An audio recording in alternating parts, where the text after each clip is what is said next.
Ok, alors maintenant que nous avons vu les bases de l'interface, nous allons passer aux choses sérieuses puisque nous allons créer la map de notre jeu. Alors, la map de notre jeu, juste pour information, ça va ressembler à ça. À la fin de cette leçon, nous aurons créé exactement cette scène 3D avec le level qui ressemble à ça. Donc ici, vous avez la zone de départ du joueur. Ok, le joueur va apparaître ici. C'est une zone safe dans laquelle les ennemis ne pourront pas entrer, justement, pour que le player puisse se familiariser avec les touches pour savoir un petit peu comment est-ce que le personnage peut être contrôlé par le player. Ici, ça va être la zone de jeu, donc cette zone-là, c'est là que tous les ennemis vont apparaître, ils vont spawn au-dessus du level, ils vont tomber dans le level et vont venir attaquer le player. Là, on va voir comment ajouter ce genre d'éléments-là. Et ce petit truc-là, je vous laisse deviner ce que c'est. Donc, je vais autant le dire parce que vous allez croire que c'est autre chose, mais en fait, c'est un petit saucisson qu'on a ajouté avec Quixel Bridge. Je vous ai expliqué dans la leçon précédente qu'on allait importer un asset de type Quixel Bridge. Donc, ce projet-là, je peux le fermer et on va pouvoir attaquer notre projet à nous. Donc ici, on a fait tout ça dans la leçon précédente et la map par défaut qui a été créée, elle est cool. Mais en fait, juste histoire de pratiquer, nous allons créer une map en partant complètement de zéro. Donc ici, je vais venir sur File, ensuite New Level et là, je vais choisir Empty Level. Ce empty level, c'est un level complètement vide dans lequel vous allez voir, il n'y aura rien du tout. Donc, je clique sur empty level. Ici, je clique sur create. Et là, il va me demander de sauvegarder la map qui est ici. Donc, untitled, c'est ce qu'il demande ici de sauvegarder. On va faire don't save parce qu'on ne va pas sauvegarder. On n'a pas besoin de garder cette info-là. Donc là, on a cette nouvelle map qui est complètement vide. Ici, vous avez un quadrillage. C'est juste un truc qui nous permet de nous repérer plus facilement dans le level. Et ici, vous voyez sur la droite qu'il n'y a vraiment rien du tout. Donc ici, ce que je vais faire, c'est que je vais appuyer sur CTRL espace. Je vais aller dans mon content. Donc je vais aller à la racine du content. Je vais aller dans le dossier top-down shooter. Et ici, je vais faire un clic droit. Je vais faire un nouveau dossier, donc new folder. Et je vais appeler ce nouveau dossier maps. M-A-P-S. Ok, donc ce sont les maps de notre jeu. Donc là, je vais venir ici et je vais appuyer sur CTRL S pour sauvegarder. Et là, il va me demander où est-ce que je veux sauvegarder la map actuelle. Donc, je vais aller dans Top Down Shooter. Ensuite, je vais aller dans Maps. Et ici, je vais donner un nom à ma map là. Je vais l'appeler Main Map. Je vais cliquer sur le bouton Save pour sauvegarder. Et donc là, si j'appuie sur CTRL espace, vous voyez que dans le dossier Maps, il y a bien mon fichier Main Map. Donc, si je double-clique, ça va me charger cette map-là. Ensuite, un autre truc, c'est que vous voyez, quand on a ouvert notre projet pour la première fois, ça nous a ouvert une map par défaut, donc une map qui dit open world en quelque sorte. Nous, on veut qu'à partir de maintenant, à chaque fois qu'on va ouvrir ce projet, on veut ouvrir cette map-là que nous allons peupler justement dans cette leçon. Et comment est-ce qu'on va faire ça? On va venir ici en haut à gauche, je vais cliquer sur Edit, ensuite Project Settings, et là, vous allez venir dans Maps and Modes, et là, vous avez ici Editor Startup Map. Là, c'est mis Open World, donc c'est bien la map par défaut qui a été ouverte tout à l'heure. Vous allez cliquer dessus et vous allez choisir Main Map. D'accord? Donc celle que nous avons créée juste là. Donc pour savoir le nom de la map actuelle, vous l'avez affiché ici, Main Map. Ok? Donc Editor Startup Map, c'est lorsqu'on va lancer l'éditeur. Ensuite, juste pour la suite, ce qu'on va faire, on va venir ici dans Game Default Map. Et là, Open World, on va cliquer, on va mettre également Main Map. Pourquoi? Parce qu'en fait, ce paramètre-là va dire que lorsqu'on va créer un fichier exécutable de notre jeu, lorsqu'on va lancer le jeu, on veut que ce soit cette map-là qui soit ouverte par défaut également. Donc, je vais appuyer sur CTRL S sur mon clavier pour sauvegarder tout ça, et je vais fermer les Project Settings. Donc là, maintenant que le fichier map a été créé, nous allons pouvoir passer à l'éclairage de notre scène. Parce que ici, je ne sais pas si vous êtes d'accord avec moi, mais c'est un petit peu sombre. Hein, et on va ajouter de l'éclairage, on va faire un truc du genre que la lumière soit et la lumière va apparaître. Alors ici, je vais me réduire déjà un tout petit peu pour qu'on puisse mieux voir ce qui se passe. Pour gérer l'éclairage de la scène, on peut ajouter tous des éléments d'éclairage soit en venant ici dans Place Actor, cette partie-là, vous allez cliquer là et vous avez Lights. Là, vous pouvez choisir Directional Light et tout le reste. Vous avez également, si je ne me trompe pas, dans Visual Effects, vous avez les clouds, donc les nuages, l'atmosphère et tout le reste. Mais moi, pour aller plus vite, nous allons utiliser un outil d'Unreal Engine qui facilite un petit peu tout ça. Vous allez venir ici dans Window. Ensuite, vous allez choisir Env Light Mixer. Donc, c'est Environnement Light Mixer. Donc, ce truc-là. Vous allez cliquer dessus. Et en fait, ce truc-là, il s'agit d'un utilitaire qui permet de rapidement mettre en place un éclairage dans notre scène. Donc ici, ce que je vais faire, c'est que on va ajouter, vous voyez ici tous les éléments, Create Skylight, Atmospheric Light, Sky Atmosphere, Volumetric Cloud et Height Fog. Et en fait, on va cliquer sur chacun des boutons et je vais vous expliquer un petit peu le fonctionnement de chacun d'entre eux. Donc premièrement, on va cliquer sur Create Skylight. Donc vous allez voir que ici, sur le côté, on va ajouter un élément à notre scène, donc là, Create Skylight. Et là, on a bien écrit Skylight 0. Donc là, il ne se passe rien du tout pour le moment. Donc là, si je clique droit et j'essaie de visualiser ce qui se passe, il n'y a rien du tout dans la scène, tout simplement parce qu'il faut ajouter les autres éléments. Et donc en fait, le skylight, ça va simuler la lumière du ciel. C'est-à-dire que lorsque vous allez à l'extérieur, il y a une lumière ambiante qui rebondit un petit peu partout et qui permet de donner un éclairage de base à toute la scène. Donc là, si vous sortez de chez vous, vous regardez, il y a une sorte d'éclairage de base. Et ensuite, vous aurez des éclairages ponctuels, comme par exemple une lumière forte qui va éclairer un endroit. Il y aura de l'ombre et tout, et c'est ça qui va ajouter du dynamisme. Donc là, ici, on a ajouté la lumière de base. Ensuite, vous allez cliquer sur Create Atmospheric Light. Donc je clique, hop, ça m'a ajouté encore un autre élément, donc Directional Light. Donc ici, en fait, ça va simuler la lumière du soleil. Donc là, pourquoi est-ce que c'est complètement sombre? C'est simple, c'est parce qu'il n'y a strictement rien dans le level. Vous allez voir que plus on va cliquer, plus ça va commencer à prendre de forme. Donc ici, maintenant que ça s'est fait, je vais cliquer sur Create Sky Atmosphere. Et là, voilà, ça commence à prendre de forme. En fait, ce qu'on vient de faire ici, c'est qu'on a créé justement une atmosphère avec des réflexions de lumière qu'il y a dans l'atmosphère. Parce que si vous ne le savez pas, par exemple, le ciel, il est bleu. Pourquoi? Tout simplement parce que les particules d'eau qu'il y a dans l'atmosphère rejettent de la lumière bleue. Enfin, comment on explique? Ils absorbent toutes les couleurs et ils rejettent le bleu. Bon, c'est des cours de physique de lycéen. Ça se trouve, je dis n'importe quoi, mais en gros, normalement, c'est ça. Le ciel est bleu parce que les particules de l'air, de l'atmosphère envoient du bleu. Ok? Donc là, maintenant, on commence à voir un petit peu l'atmosphère avec les particules d'eau qu'il y a dans l'atmosphère et donc le ciel qui devient bleu. Et ensuite, je vais cliquer ici sur Volumetric Cloud. Create Volumetric Cloud. Et là, vous allez voir, il va apparaître des nuages. Donc là, on a créé nos nuages dans la scène, et donc le Volumetric Cloud, ça permet de créer les nuages, et là vous voyez qu'on a tous les trucs sur le côté, on a Directional Light, Sky Atmosphere, Skylight et Volumetric Cloud, et enfin le dernier sur lequel on va cliquer, c'est le Create Height Fog, et vous allez voir que ce qui va changer, c'est un peu cette partie noire. Vous allez cliquer sur Create Height Fog, et là, bam.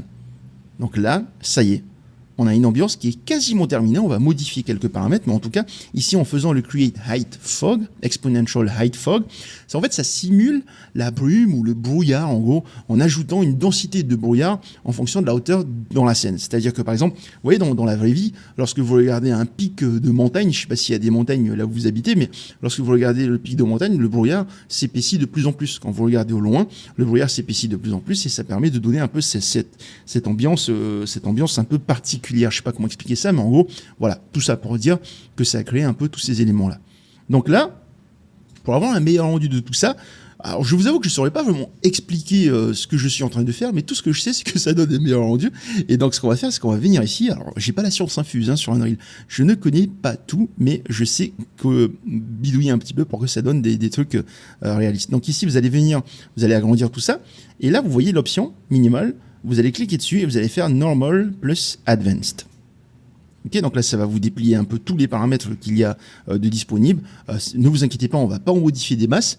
Vous allez aller dans le Skylight. Alors, le Skylight, ici, il est disponible là. Skylight 0, là. Donc, Skylight 0, vous allez juste venir cocher Real Time Capture, ce truc-là. Voilà. Donc là, vous allez cocher. En fait, il n'y a pas une grande différence lorsqu'on coche, mais ça donne des éclairages plus réalistes parce que justement la lumière est calculée en temps réel. Ensuite, vous allez aller dans Exponential Height Fog, donc tout en bas. Vous, c'est peut-être complètement à droite en fonction de votre interface. Là, mon écran est un petit peu petit, donc pour le coup, je le vois pas, je le vois qu'en bas ici. Donc Exponential Height Fog, vous allez venir tout en bas. Et vous allez voir dans Volumetric Fog, et là ici, Volumetric Fog, vous allez cocher cette case. Là, vous allez voir ce qui va se passer, ça va changer un petit peu. Ça va changer un petit peu l'ambiance qu'il y a ici. Voilà. Donc là, ça a donné un effet un peu plus volumétrique. C'est très subtil. Là, comme ça, à chaud, on ne voit rien parce que il n'y a pas grand-chose dans la map, mais faites-moi confiance, ça donne quelque chose d'un peu plus joli que si on n'activait pas ces options. Donc maintenant, je vais fermer le environnement Light Mixer en cliquant ici parce qu'on n'en a plus besoin.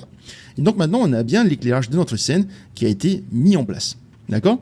Donc ce qui est cool, c'est que vous voyez le World Outliner ici, on a tous les éléments que nous avons placés dans la scène. Donc ils sont placés en fait plus précisément ici, au centre de la scène. Ok, donc là vous voyez qu'il y a une location 00 juste au-dessus de ma tête là ici. Et en fait en gros on peut les déplacer, hein, ça va rien changer, hein, on peut les mettre là où on veut. Et en gros moi ce que je vais faire c'est que je vais tous les sélectionner. Voilà, tout cela.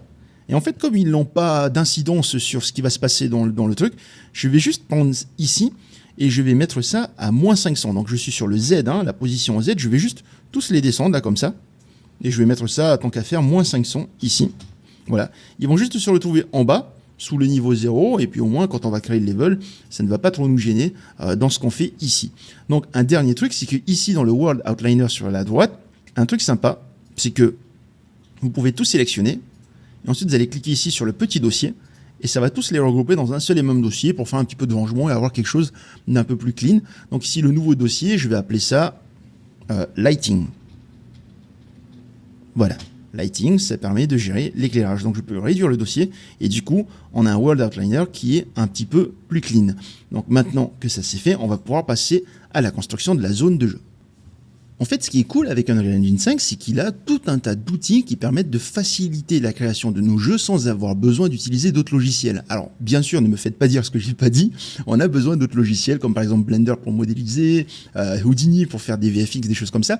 Mais en tout cas, Unreal Engine propose une bonne base pour réussir à développer des choses sans avoir besoin d'apprendre beaucoup de choses à côté de ce logiciel. Et parmi tous les outils qui sont dispo, il y a par exemple l'outil qui permet de peindre de la végétation, de faire de la végétation dans un level, des outils qui permettent d'animer des personnages et tout un tas d'autres choses. Et l'outil qui nous intéresse dans cette partie de la leçon, c'est l'outil de modélisation qui permet de modéliser des objets 3D de manière assez facile.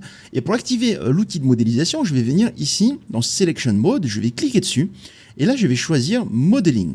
Vous allez cliquer sur Modeling. Donc là ici, comme vous pouvez le voir, ça va nous ouvrir un nouveau panneau, un nouvel onglet. Et dans cet onglet-là, on peut voir tous les éléments, tous les outils qui permettent de faire de la modélisation. Alors ne vous inquiétez pas, il y en a beaucoup, mais nous on va s'intéresser au plus pratique pour nous, on va dire, pour créer notre level.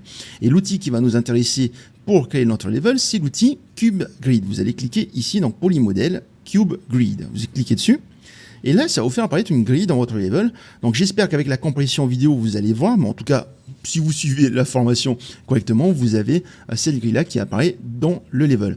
Alors, l'outil CubeGrid, c'est quoi? C'est un outil qui est hyper pratique pour prototyper rapidement des niveaux de jeu en créant, en supprimant des volumes à l'aide de la souris. Donc, comment est-ce que ça fonctionne? En gros, ici, je vais cliquer avec ma souris. Vous voyez que là, il y a le petit carré jaune qui suit ma souris pour dire sur quel élément de la grille je suis en train de viser, en quelque sorte.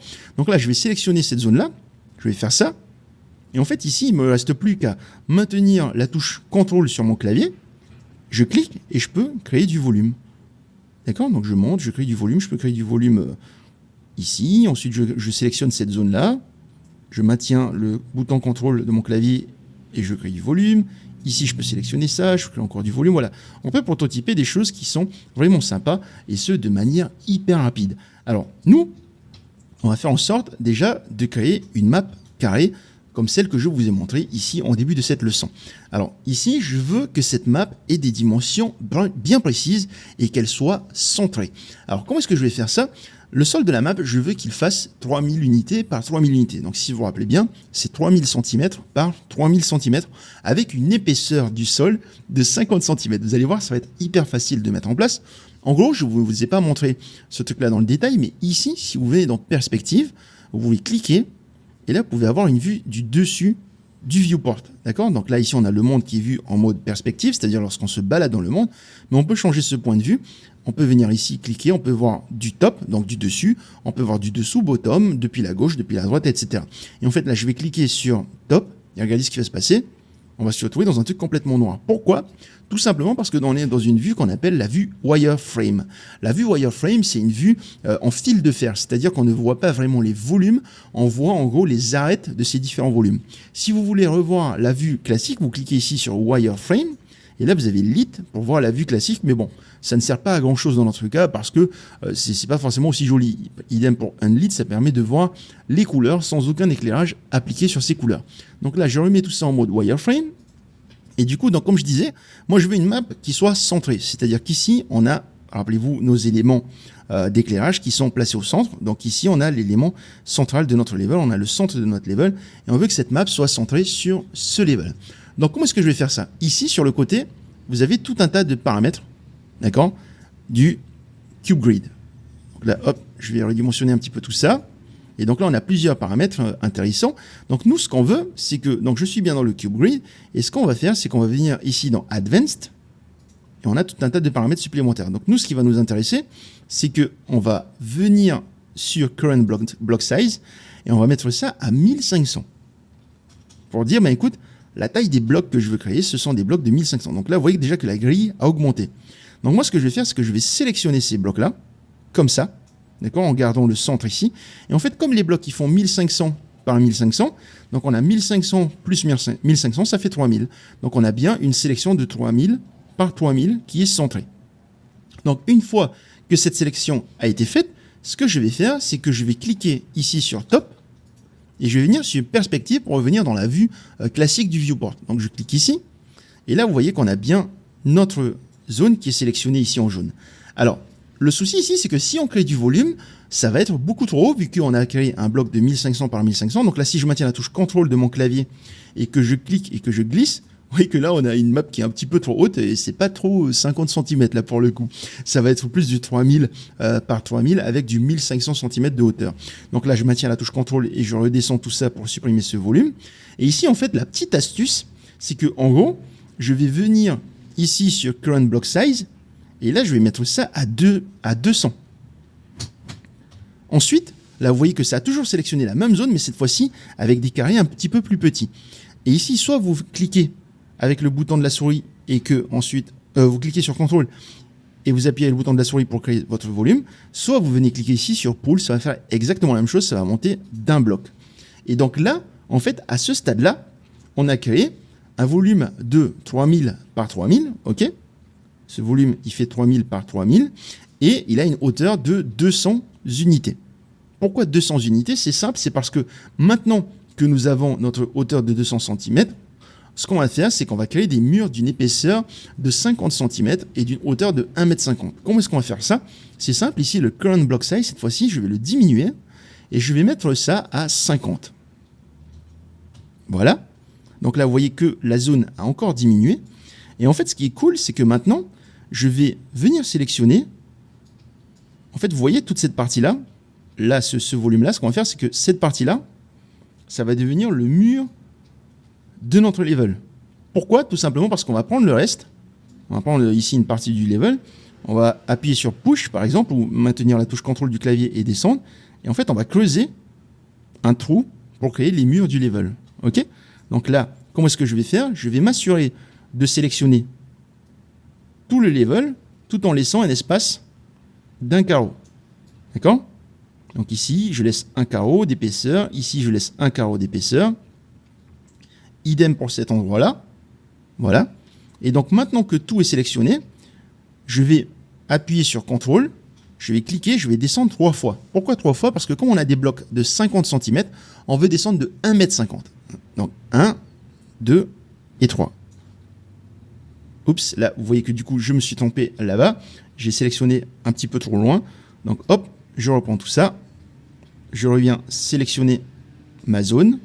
Donc, si vous voulez avoir une vision plus précise, vous me mettez en vue top. Hein, ici, en vue top. Voilà, le seul souci, c'est que vous ne voyez plus le level. Donc, vous cliquez sur Lit. Voilà. Et donc là, on a bien la vue sur le level. Donc là, je sélectionne ça. Je vais tout en haut. Hop. Je mets comme ça. Je descends d'un et d'un.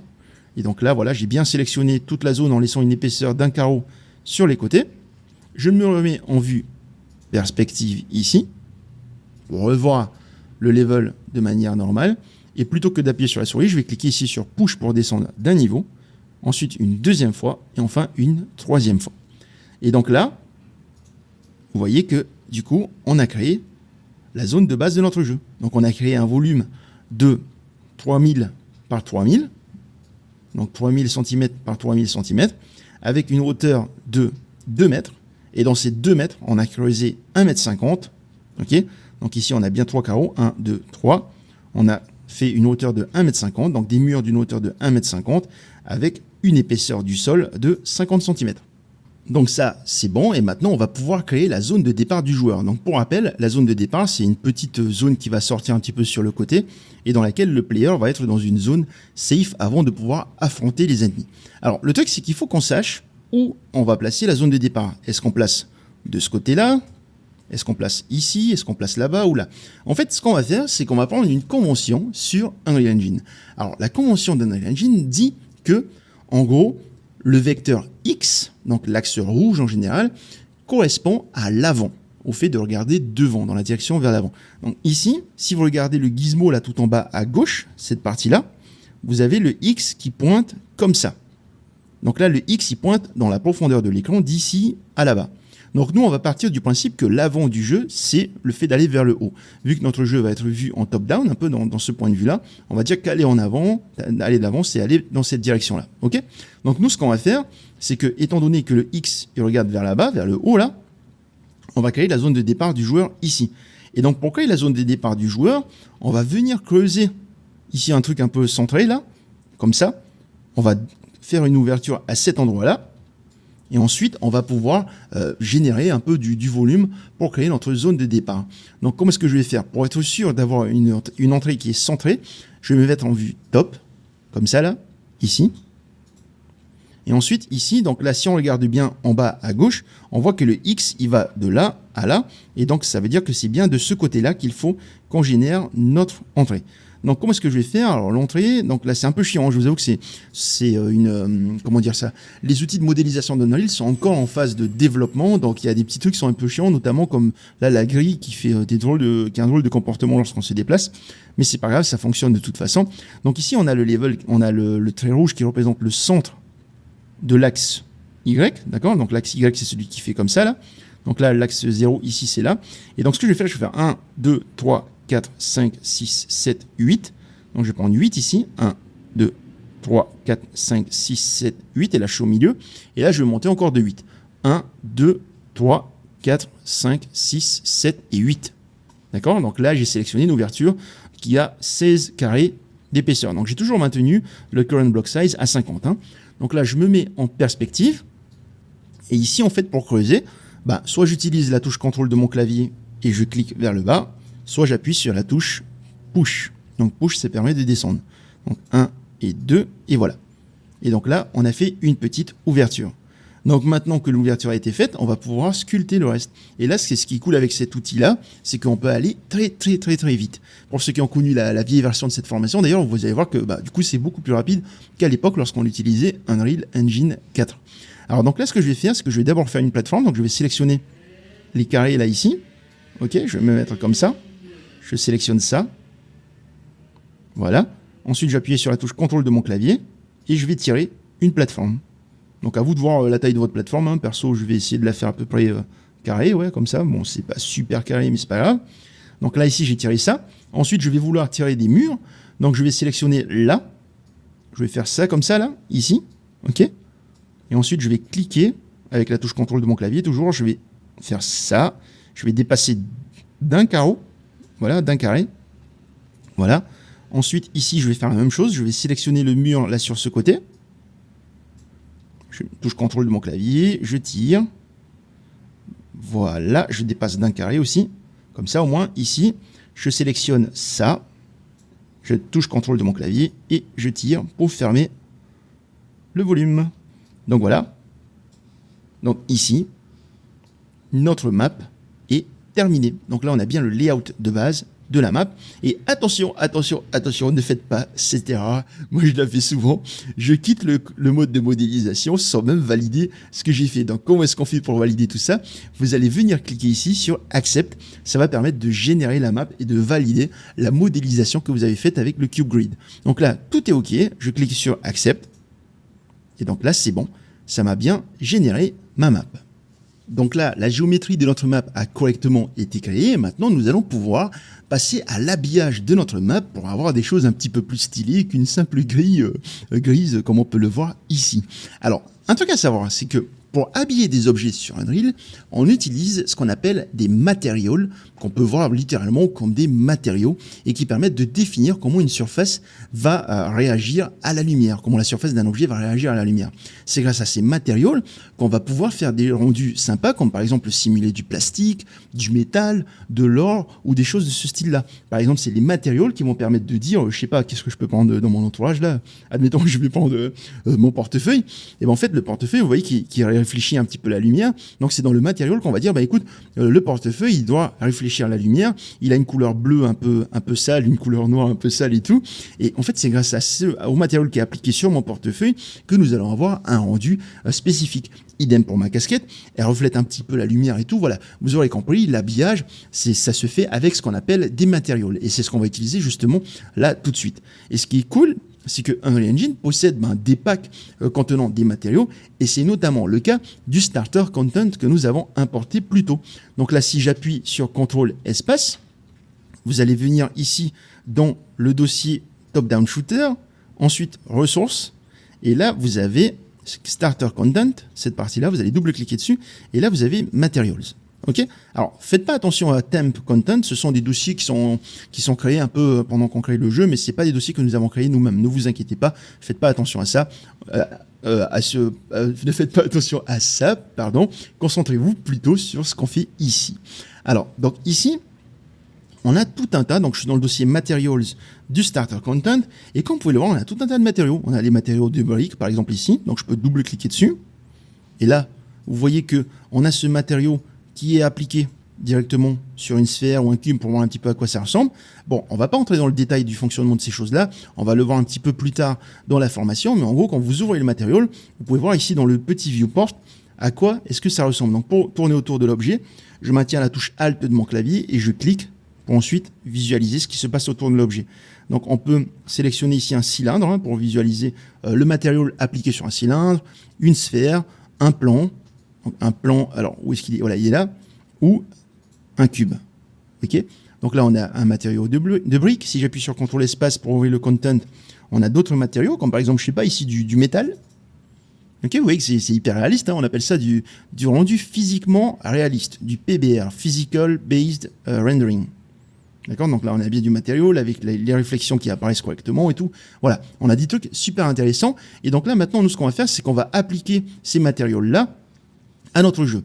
Donc nous, ce qu'on veut faire, c'est qu'on va appliquer un matériau, des matériaux différents sur le sol et sur le mur. On veut que le sol soit, admettons, un matériau futuriste, et les murs, on veut qu'ils soient en aluminium, par exemple. Et pour ce faire, ce qu'on va faire, c'est qu'on va venir ici dans les outils de modélisation. Donc je suis toujours dans le modeling mode, et là, dans les outils de modélisation, vous avez une partie qui s'appelle, alors si je ne me trompe pas, c'est tout en bas. Voilà, c'est Attributes, cette partie-là. Donc là, en fait, vous allez sélectionner le level. Donc là, il n'est pas sélectionné du tout. Donc je le sélectionne.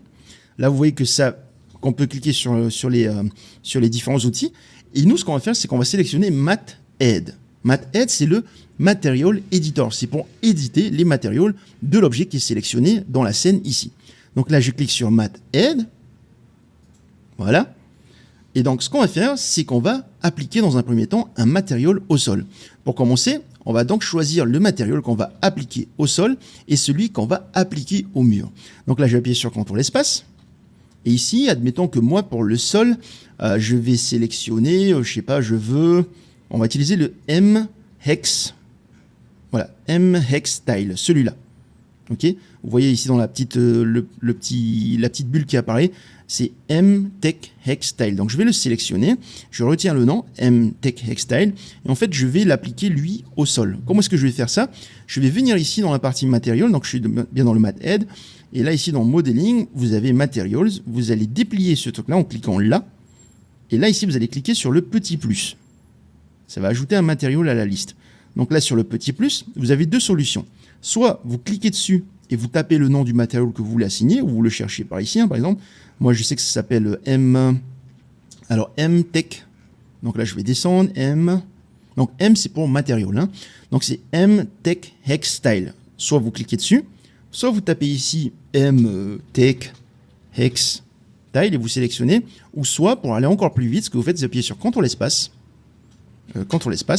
Vous sélectionnez votre matériau. vous appuyez encore sur CTRL espace pour ranger ça, et là vous cliquez sur la petite flèche qui est disponible ici. En fait, cette petite flèche, elle dit, en fait, on va assigner l'asset qui a été sélectionné à cet endroit-là. Donc je clique et hop, vous voyez que là, automatiquement, on a bien le MHEX style. Donc ça va être le matériel que je vais appliquer au sol, et maintenant je vais ajouter le matériel que je vais appliquer au mur. Donc je vais cliquer ici. C'est un peu, en fait, en gros, cette partie-là, c'est un peu comme si on sélectionnait les pots de peinture avec lesquels on va travailler pour aller peindre un petit peu le level. Donc là, je vais cliquer sur le petit plus pour ajouter un nouveau pot de peinture. Et là, pour ce truc-là, ce que je vais faire, c'est que je vais appuyer sur CTRL espace et je vais appliquer, il y a de l'or, qu'est-ce qu'on veut faire libre à vous de choisir. Moi, je vais prendre, je pense, alors le métal, ouais, allez, du chrome. On va ajouter du chrome au level. Donc, je sélectionne le M métal chrome, CTRL espace. Et ici, bon, bah tiens, pour pratiquer un petit peu, je vais taper métal, et ensuite chrome, et je vais prendre le métal chrome. Voilà. Donc là, nos pots de peinture sont disponibles. Et donc maintenant, ce qu'on va faire, c'est qu'on va commencer par habiller le sol. Comment est-ce que je vais faire ça? Ici, en fait, vous voyez qu'on a comme un disque, un cercle bleu qui suit le truc. Et en fait, c'est un peu comme si vous utilisiez Paint. Hein, en fait, c'est le pinceau que vous allez utiliser pour peindre. Et donc ici, c'est un petit peu trop gros. Donc je vais changer la taille de ce pinceau-là. Je vais venir ici dans Size et je vais mettre ça à 0,1. Voilà. Ensuite, ce que je vais faire, c'est que je vais venir ici et je vais devoir définir quelle couleur est-ce que je veux utiliser. Donc là, pour l'instant, la couleur par défaut, c'est 0, donc il n'y a rien du tout. Moi, je vais prendre la couleur 1, celle que j'ai choisie pour le sol. Donc je clique ici sur Active Material et je vais prendre MHEX Style, celui-là. D'accord? Donc là, hop, je vais réduire un petit peu cette partie-là, juste histoire de faire un petit peu d'espace. Et donc, qu'est-ce que je vais faire? Maintenant que le MHEX Style a été sélectionné, je vais venir sélectionner le sol. Donc ici, je vais peindre. Voilà. Je vais peindre et tout pour choisir le sol. D'accord? Donc les traits que vous voyez ici, en fait, ce sont les différents polygones qui permettent de générer le niveau. Donc là, j'ai sélectionné tout ça. D'accord? Donc je peins tout ça. Si jamais vous peignez les murs et que vous vous trompez, vous appuyez sur CTRL Z, par exemple. Et donc là, maintenant que tout ça a été sélectionné, pour appliquer le matériau que je veux, ici on a bien Active Material qui est mis sur 1, et en fait là je vais venir cliquer sur Assign Active Material, ce bouton là, et là quand je vais cliquer, regardez ce qui va se passer là, tac, et voilà. Donc là on a bien appliqué notre matériau au sol. Donc maintenant je veux appliquer le deuxième matériau, donc celui des murs. Et donc comment est-ce que je vais faire ça? Je vais venir d'abord choisir le pot de peinture. Ici je vais vous montrer une petite astuce pour aller encore plus vite. Je prends le métal chrome, donc c'est le deuxième, du coup c'est la couleur chrome que je vais appliquer au mur. Et comment est-ce que je vais faire pour appliquer ça hyper rapidement? Eh bien c'est simple, regardez, je vais repeindre le sol, je vais sélectionner le sol, voilà. Et ensuite ici, vous avez tout un tas de petits outils, et on va juste cliquer Invert. Et Invert, en fait, ça va inverser la sélection. Au lieu de sélectionner le sol qu'on a choisi là, ça va sélectionner tout le reste. Donc j'ai cliqué sur Invert, et regardez ce qui s'est passé, ça a vraiment sélectionné tout le reste des faces. Donc maintenant que ça c'est fait, donc je m'assure que le Metal Chrome est sélectionné ici. Donc c'est bien le matériau de mes murs. Et là, je vais cliquer sur Assign Active Material. Et voilà. Donc là, notre level est correctement habillé. Donc maintenant que ça c'est fait, comme d'habitude, on n'oublie pas de valider tous les changements. Donc je vais venir ici sur Accept pour valider le tout. Voilà. Donc ça valide les changements. Et du coup, maintenant que ça c'est fait, on peut passer à la suite de ce design.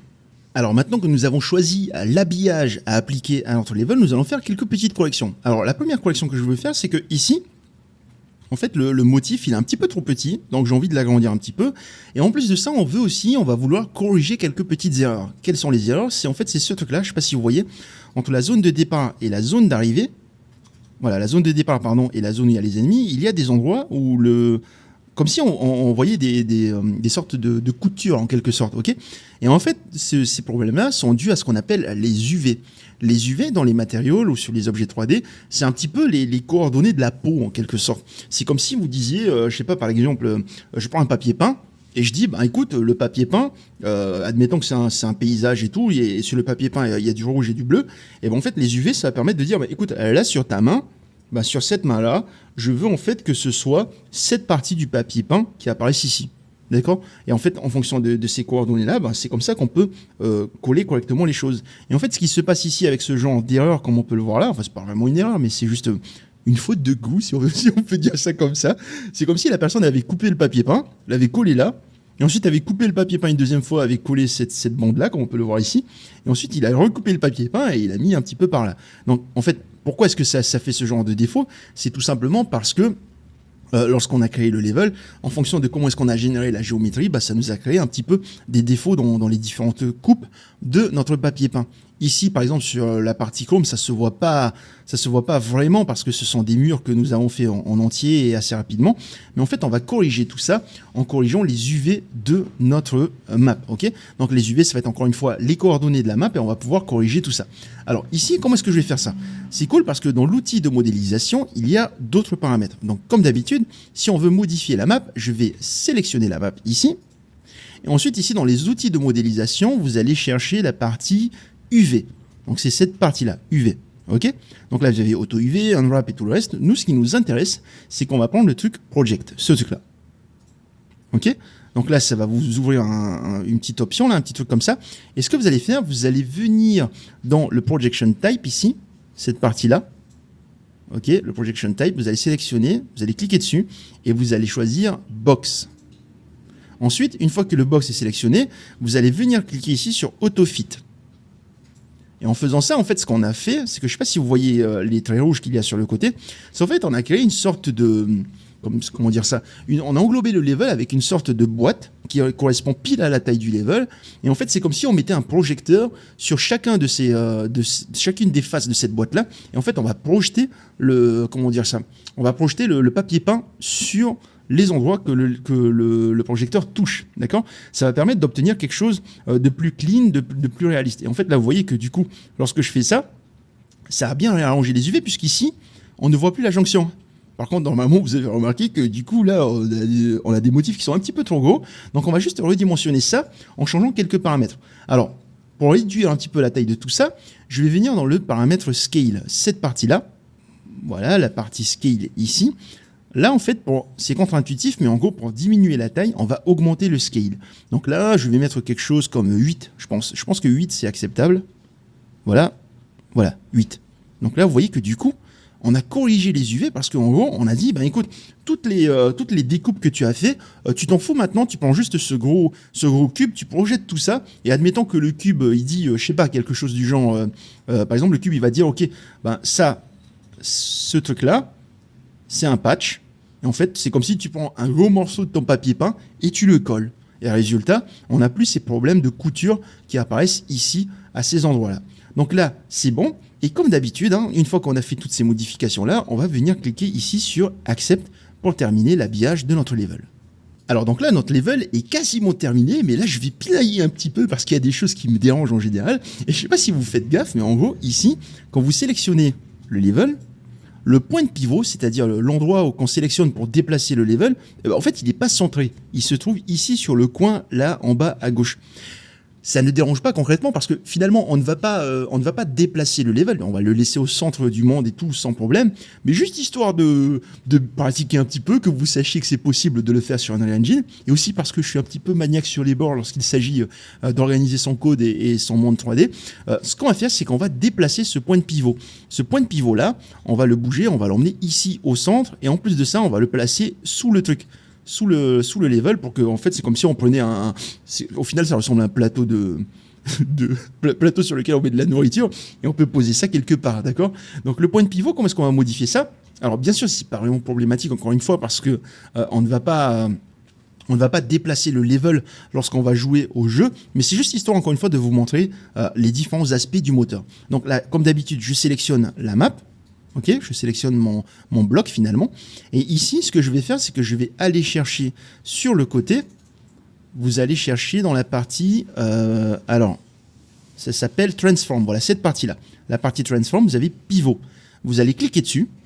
Et en fait, ça va aller super vite. Vous voyez que là, le pivot, il est mis en évidence. Et donc là, vous allez cliquer sur Center pour le centrer. Hop, et là, il est mis au centre. Et en plus de ça, on veut le placer sous le truc, donc au bottom. Et là, je clique sur Bottom. Et donc là, ça y est. Le point de pivot est placé correctement en bas du level. Donc là, maintenant que ça s'est fait, je clique sur Accept. Et maintenant, on peut sortir du mode modélisation parce qu'on a terminé tout ça. Donc je clique ici sur Modeling Mode et je fais Selection pour qu'on puisse continuer à habiller notre level correctement. Alors donc maintenant, on a bien la base de notre level qui a été créée. Et donc maintenant, ce qu'on va faire, c'est que on va habiller notre level en ajoutant deux petits éléments, juste histoire de vous montrer comment est-ce qu'on fait tout ça. Donc ici, ce que je vais faire, c'est qu'on va d'abord ajouter une sorte de monument 3D qu'on va placer au beau milieu du level et qui va avoir le logo Unreal Engine. Alors ici, je vais appuyer sur CTRL espace. Et en gros, nous, ce qu'on veut, c'est on veut aller chercher un objet 3D qui représente le monument que je veux placer. Et en fait, pour accéder à cet objet-là, on va devoir accéder au contenu de l'engine, donc au contenu du moteur. Alors attention, je veux attirer votre attention sur un truc principal. Ici, en fait, je vais tout réduire sur le côté. Et là, regardez bien, on a le content, on a le temp content, ça c'est un dossier temporaire, on va dire. Et en fait, ici, regardez, je vais venir cliquer, vous allez faire la même chose, vous allez venir ici, sur Settings, et là, vous avez, alors je vais me mettre sur le milieu, ici, voilà, à gauche.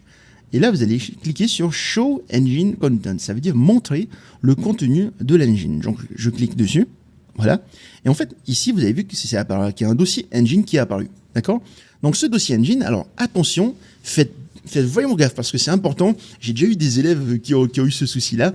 En fait, ici, l'engine, ça va vous ouvrir et vous allez avoir tout un tas de dossiers qui permettent de faire fonctionner le moteur comme il faut. C'est-à-dire que vous voyez là, quand vous faites ajouter un cube ou une sphère ou de la lumière ou des trucs comme ça, tout ça, c'est stocké ici. Donc ce sont des choses qui sont vitaux, ce sont des éléments qui sont vitaux pour le bon fonctionnement du moteur. Donc attention, ne modifiez jamais, ne supprimez jamais les éléments qui se trouvent dans le dossier Engine.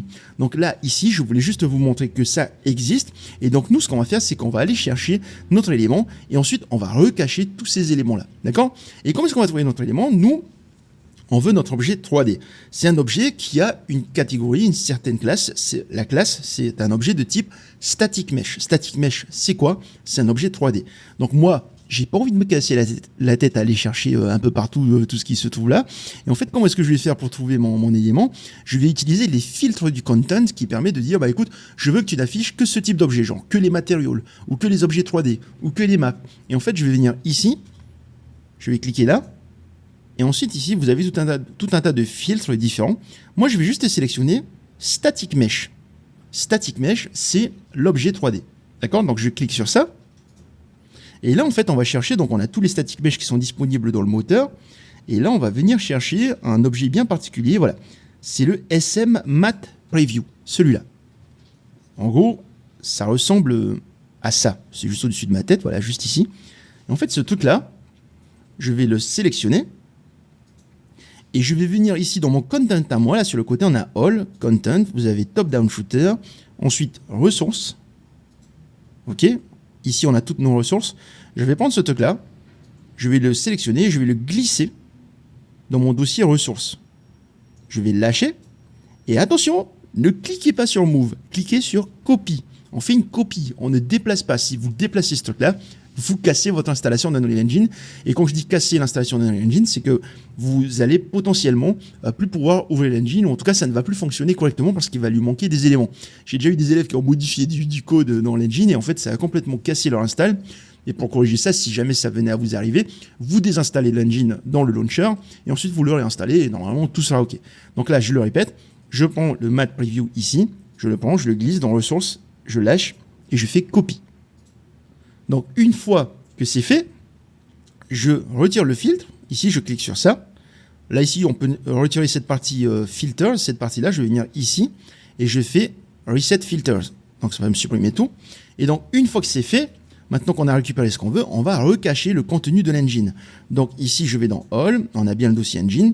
Je vais venir ici, tac, sur la droite, dans Settings. Je vais cliquer sur Settings. Et Show Engine Content, je vais décocher cette case. Et là, vous allez voir que ça va disparaître. OK? Donc là, maintenant, on ne revoit que le contenu de notre projet. Donc là, maintenant que ça c'est fait, je vais venir me placer dans le level. J'appuie sur CTRL espace. Je vais dans mon dossier Top-Down Shooter Ressources.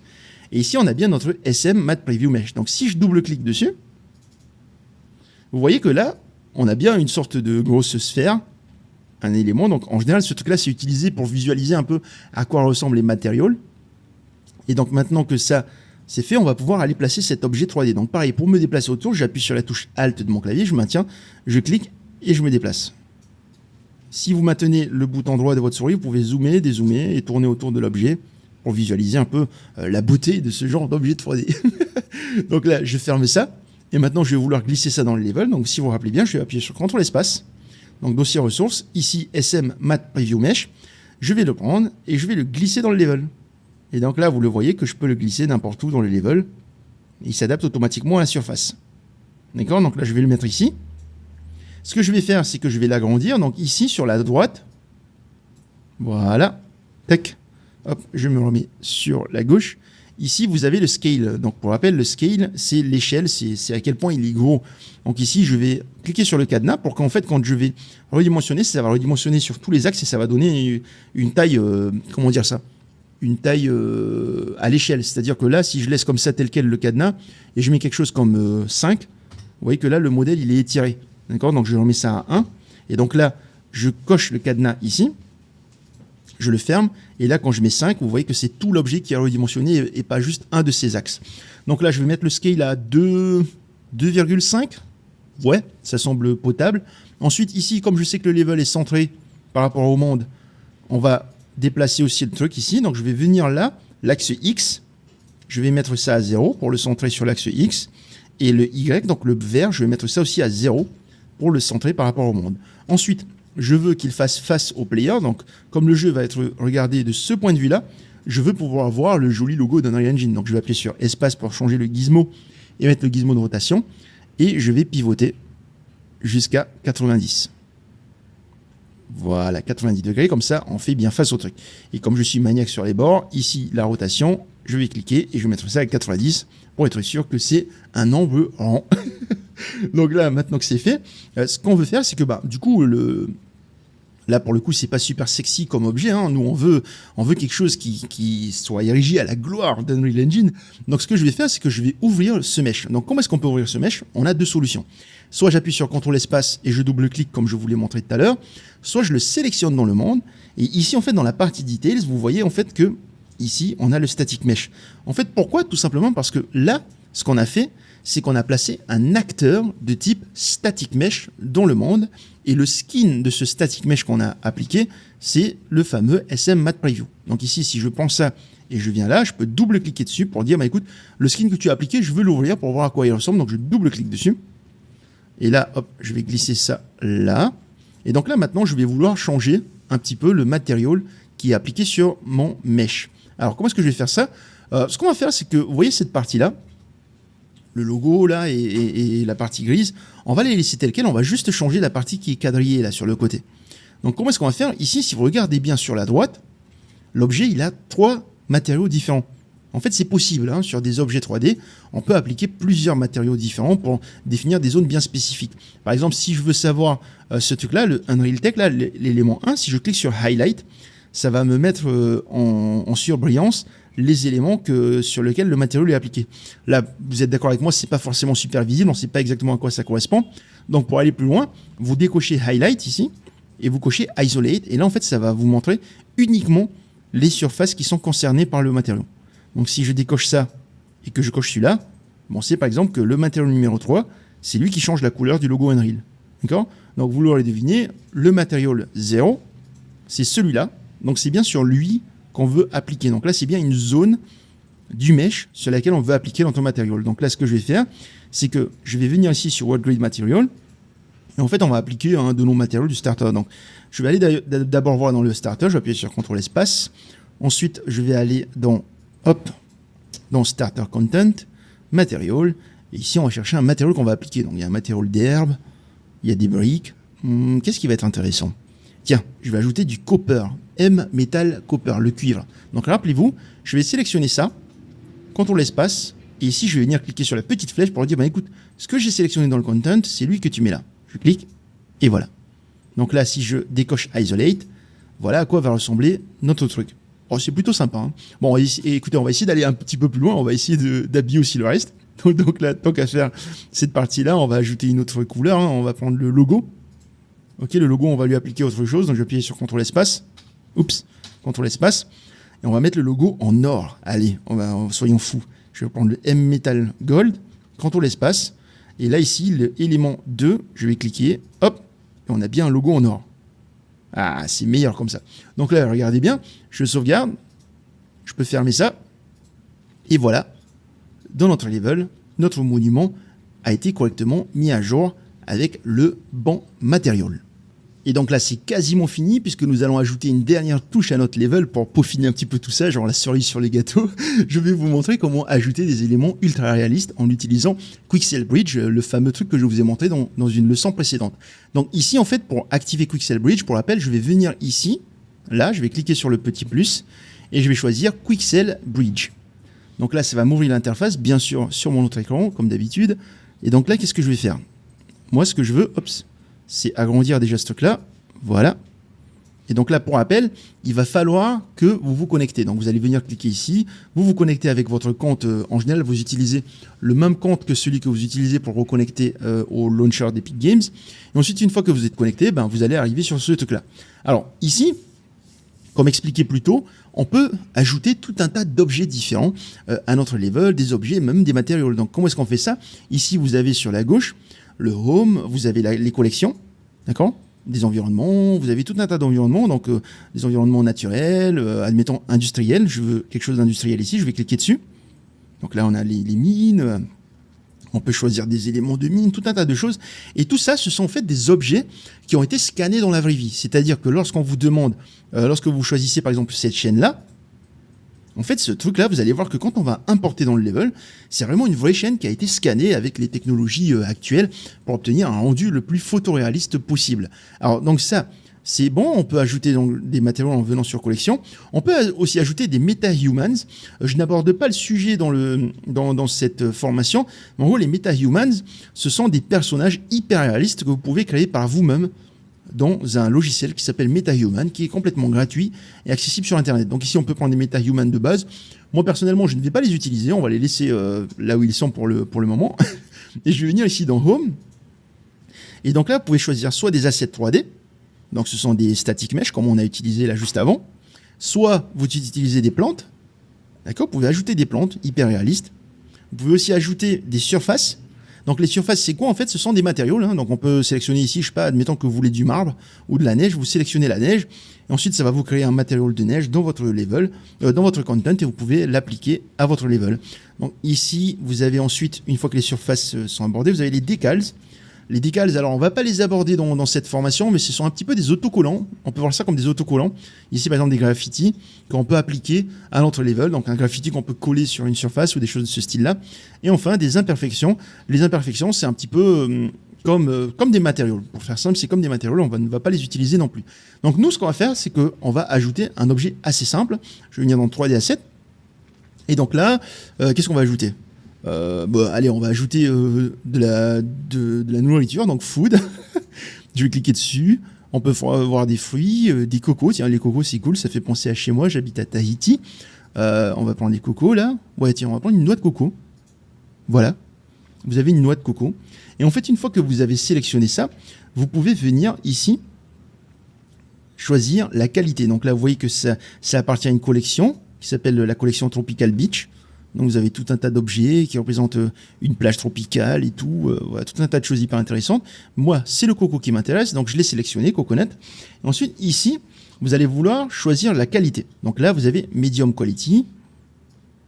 On peut le laisser à Medium, on peut le mettre à High Quality. Dans certains cas, on peut même choisir Nanite. Nanite, c'est le nouveau système d'Unreal qui permet d'avoir des polygones ultra détaillés sans jamais perdre en performance.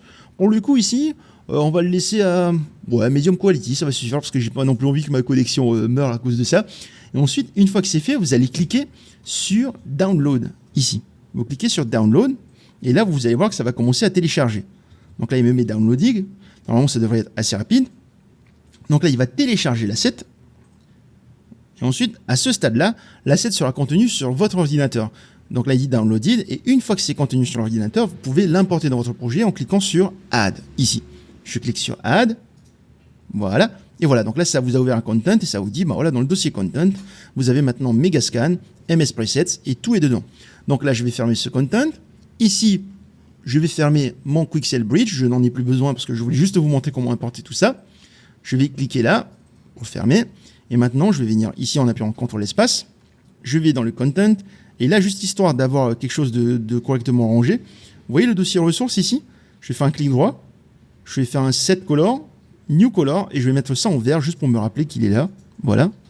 Ensuite, maintenant je vais venir chercher dans content, et je vais prendre ces deux dossiers, et je vais les glisser dans le dossier ressources. Donc je maintiens, je glisse dans ressources ici, et je fais move here.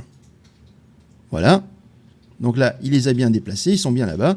Du coup, je vais aller dans mon dossier ressources, et maintenant je vais aller dans mon nouveau dossier Megascan, 3D Asset, Coconut, et là vous avez votre Coconut. Alors, vous l'avez sûrement remarqué, mais en gros, ici, vous avez une sorte de, je sais pas comment on appelle ça, un liseré vert, un petit soulignement vert en quelque sorte qui permet de définir le type d'asset.